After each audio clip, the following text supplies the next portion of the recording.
When buildings come down, the height of the rubble pile that remains is about 12% of the building's original height.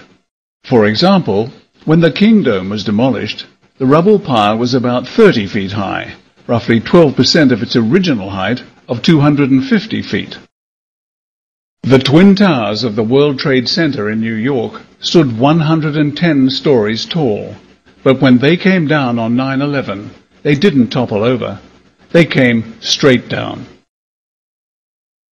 Given what is known about rubble piles, we would expect the pile for each tower to be about 12% of its original height. 12% of 110 stories equals 13.2 stories.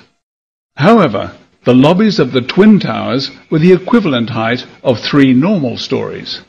So, the expected rubble piles at ground zero should have been about 10 stories higher than the lobbies, and should have buried them. This is ground zero on 9/11. The rubble pile is less than 3 stories high. Where has what should have been here gone? From this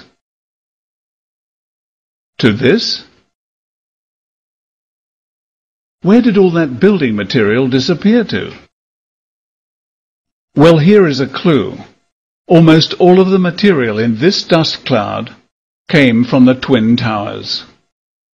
In fact, Manhattan, as well as an extensive area surrounding the island, was covered in fine dust from the Twin Towers.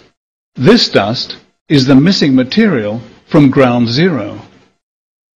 But what could have caused 2 buildings made of steel and concrete to turn into a dust so fine that it became suspended in mid-air to then be carried away by the winds? Certainly not ordinary office fires, whether or not they were started by burning jet fuel.